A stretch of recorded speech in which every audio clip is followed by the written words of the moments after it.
Hey, crazy people. It's Jay with Find You Crazy. We are a family of 9 who live full-time in our RV with 6 of our kids as we travel the country to see every national park. Obviously, traveling with that many kids is unique, but there is something that's even more unique about 2 of those kids. 2 of our girls, our oldest 2 that are adopted, Rosie and Ruthie, have special needs, and we've talked about that several times on here before. And so we've gotten lots of questions. In fact, we very recently got a question of how is it traveling with special needs kids? So today is kind of a big day for them because they have one of their annual doctor's appointments with their neurologist. And so we're going to go inside and get ready, head to that, and then on the way back, we'll answer that question. Follow along.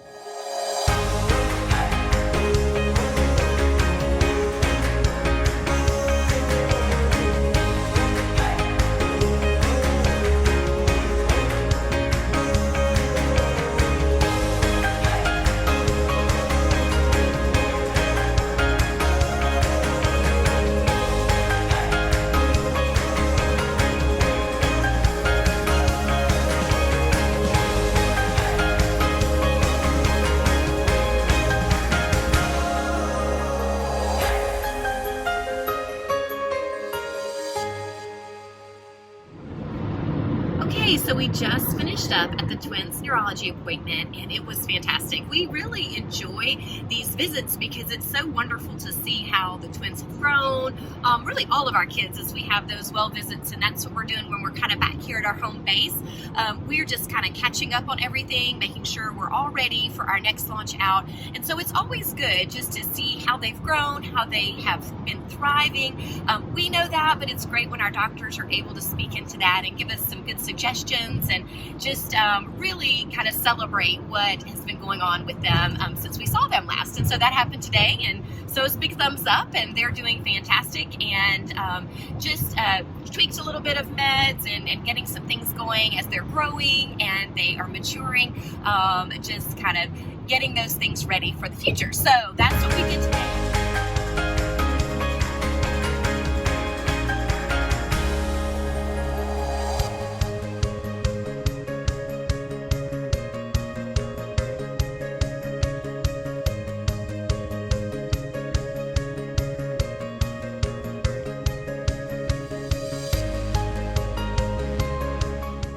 You got with you?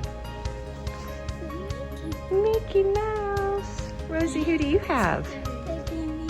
Baby Minnie. You gonna take that to the doctor? All right.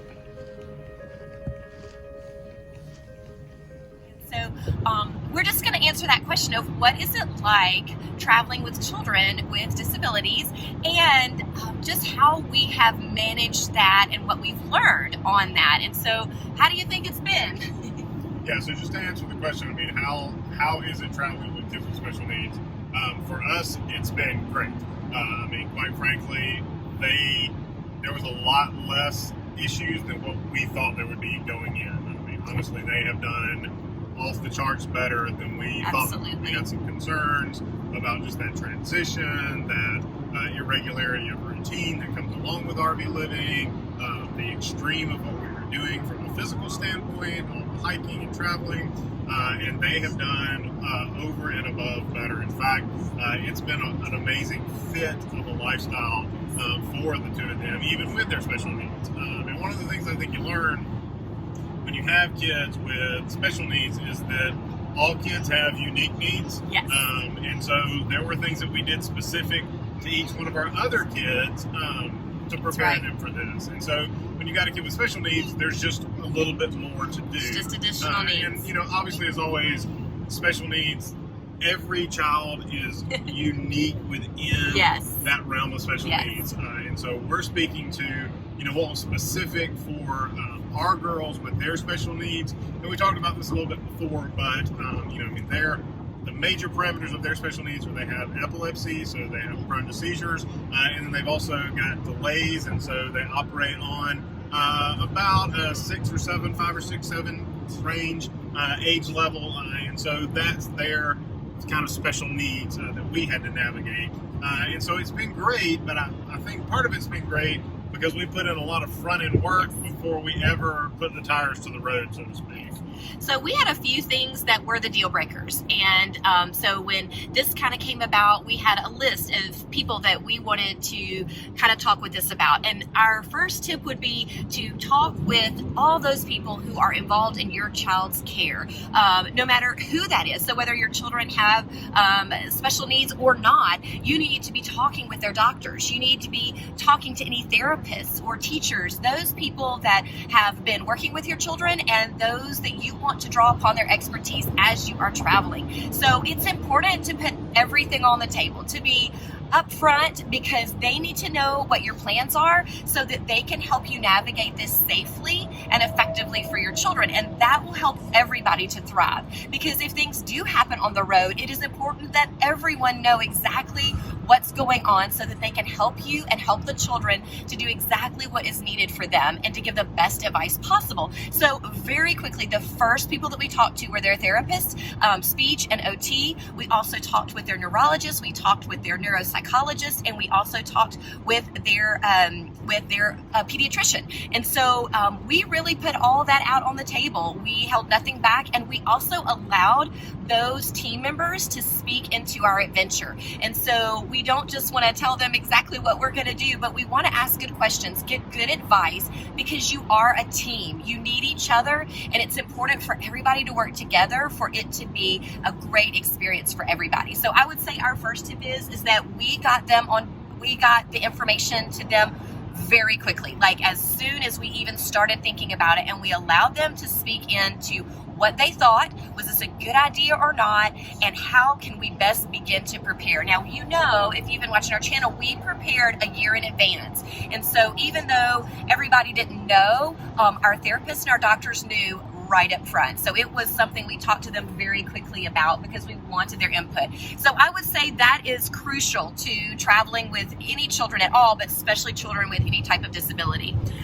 So that we did, and that has been great. And they were super supportive, completely on board with it. And so that was wonderful and continues to be great. So that is our number one tip for sure. Our second tip is to start early, not just with doctors, but start making the transition into whatever lifestyle that you're going to be going into as soon as possible. So we began to allow them to be a part of the renovating the camper. They were there all the time so they could see it and be a part of it.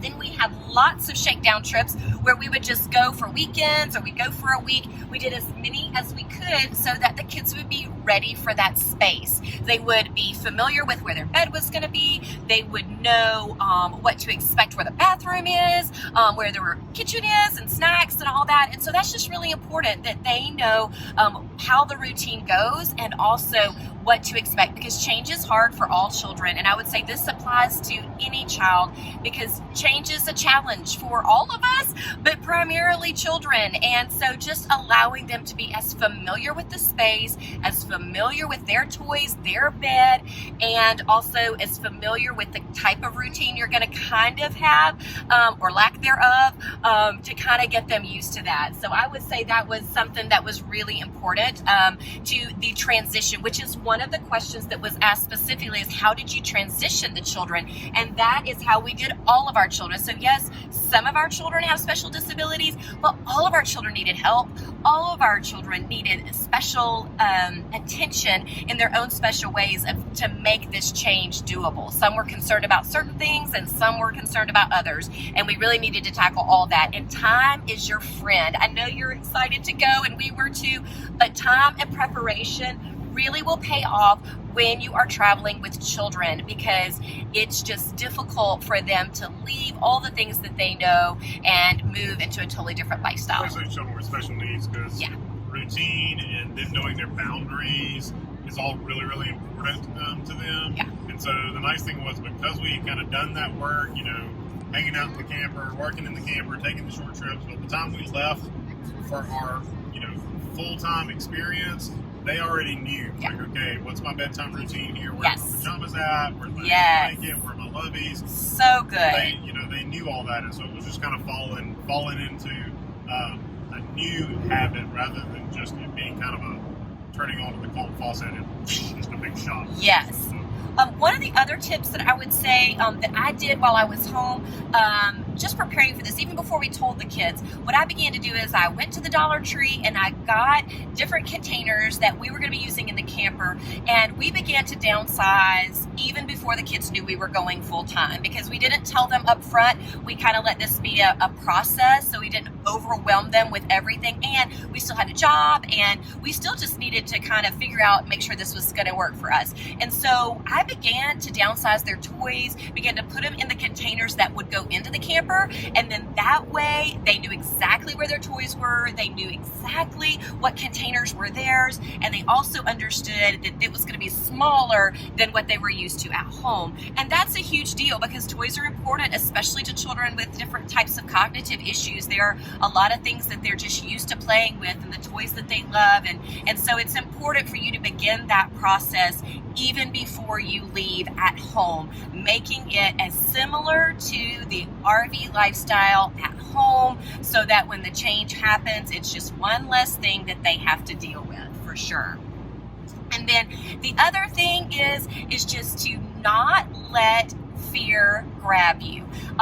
We had a ton, especially me. I had so many reservations about how this was going to go, and I will tell you, it has gone far greater than we could have ever imagined. And so I'm learning, and this is a learning process, I'm learning to let them explore their boundaries, to let them hike a little longer, or climb a little higher, or do things that I might be nervous about them doing. And that is something that's important when you are going to change your lifestyle, is also to not let fear keep your kids from becoming and exploring who it is and what they need to be doing. And so they will surprise you. Our girls have surprised us in so many different ways, and they have done more than I ever imagined they could do, and loved more things than I ever thought they would. And so I would just say, don't be afraid. We also reached out to several people to have a community, but also we saw others doing it, and that was so encouraging to me,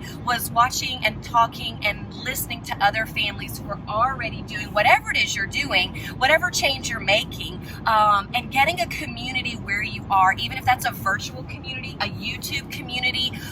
Just get yourself a support network, because I'm telling you, you're gonna need it. You're launching out and you're becoming parents, you're becoming homeschool parents, you're becoming therapists, and all of that all wrapped up in one, and it can be pretty overwhelming. And so I would just say, don't let that hold you back, but get a community to help you with that. Don't be fearful and not go, but go with as much as you can in your toolbox, with doctors, with therapists. Do the planning that you can.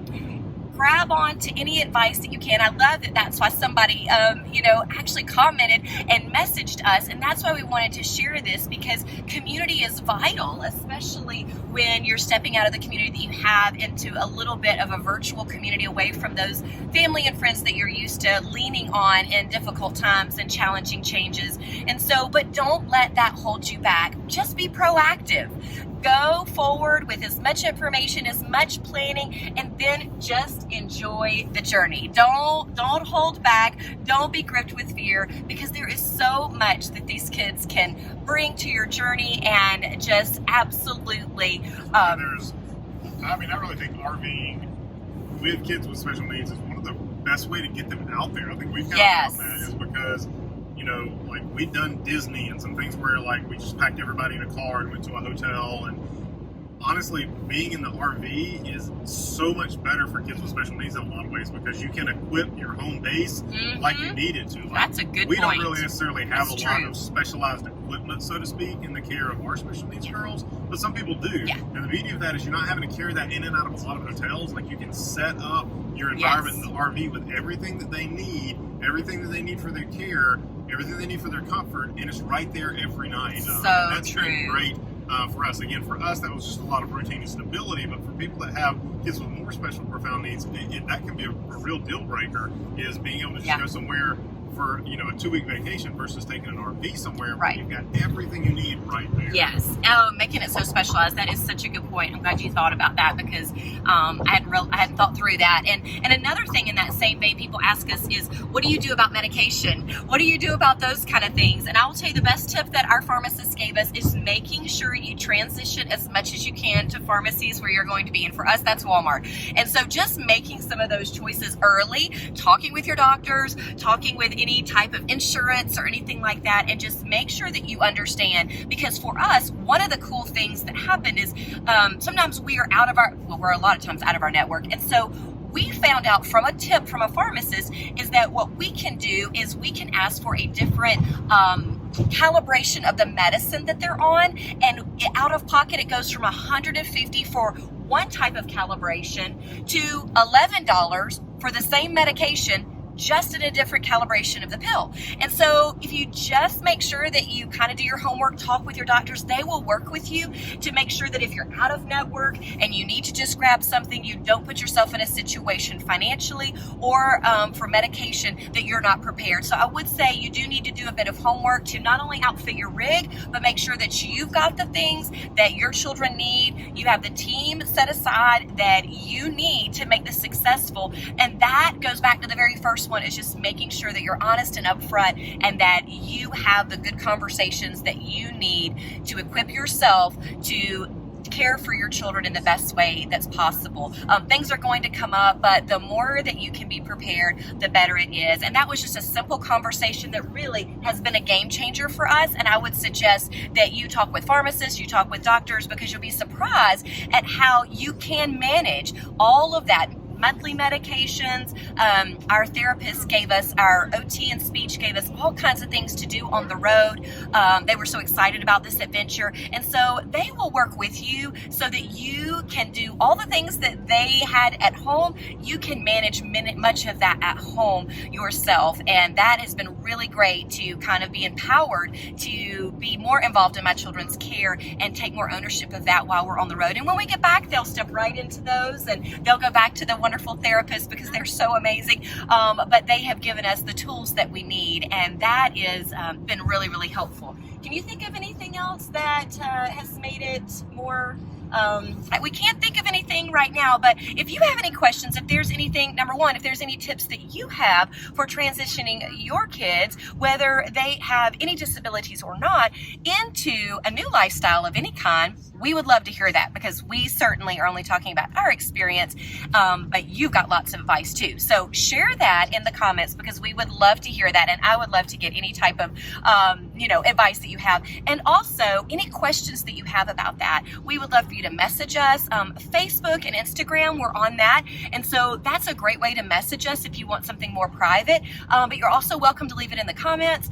We answer all of those, but if you want something more kind of personalized, please know that we love to interact. We don't find that offensive at all. And one thing I would say for us is know that we take the approach that we can either be offended by something, or we can take it as an opportunity. And so we choose to take any questions, any thoughts, anything like that as an opportunity to share our experiences and be able to encourage other families to do whatever it is God's called them to do. We want to hear your crazy adventures, and we want you to follow God wherever it is, because that's an opportunity for you to step out in faith and be able to see what God can do in your family, your crazy family, and step out in crazy faith so you can have some incredible crazy adventures with some crazy fun. So guys, we hope this has been helpful.